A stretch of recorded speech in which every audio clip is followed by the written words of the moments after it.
Weight loss करिबा पई खाली एक्सरसाइज करूछन, खाली एक्सरसाइज रे वेट लॉस होबो ना। एही पांचटा स्टेप फॉलो करंतु आपनकर वेट लॉस शीघ्र हो जिवो।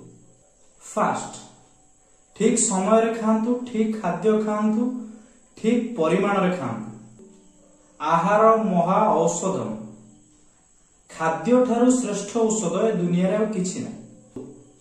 द्वितीय पॉइंट, ठीक समय रे सुंतु, 7 रु 8 घंटा स्लीप कोटा को पूरा करंतु।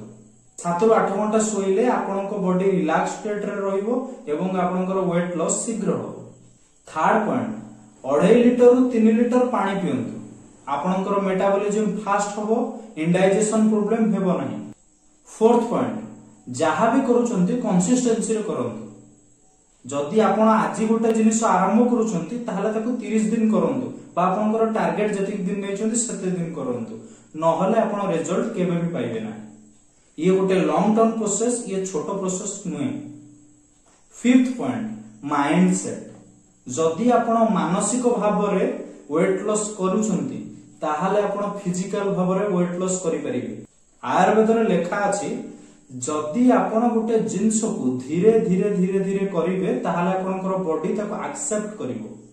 तेनु करी ये प्रोसेस को फॉलो करंतु, आपनकर वेट लॉस शीघ्र हो जिवो।